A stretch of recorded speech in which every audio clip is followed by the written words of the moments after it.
theme of this year's conference is Leading the Future. And in the course of the day, we will touch on some of the most important issues facing our industries, our citizens, and our future.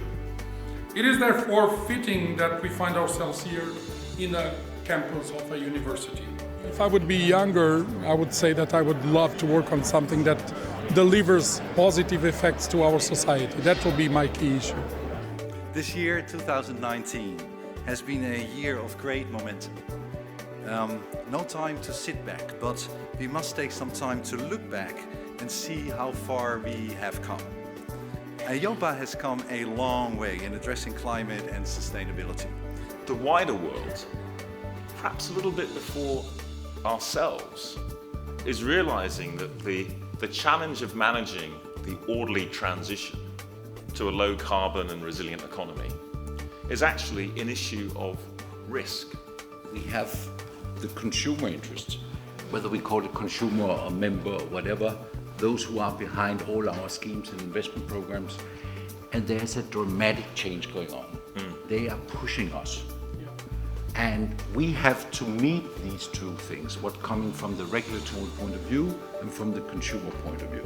The advice I would give my 20-year-old self on entering the business is I'd ask why. Continue to ask why, look at the in-depth problems and try and bring out the real causes and the depth of problems, because that can really give you insights that you can bring forward in your career and really help the business grow and the broader community.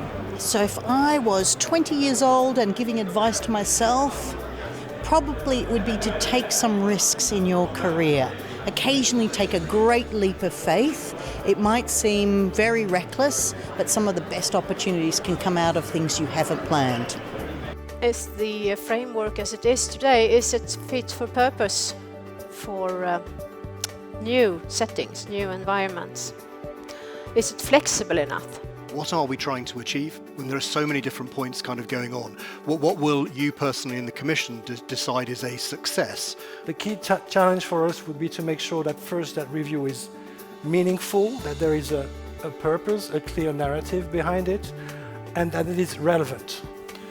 Despite the fact that we live in a world with geopolitical tensions and frictions between nations that we hadn't seen before, there is still amongst the global supervisory community an understanding that we need to work together and set common minimum standards in order for us collectively to be able to supervise cross-border groups.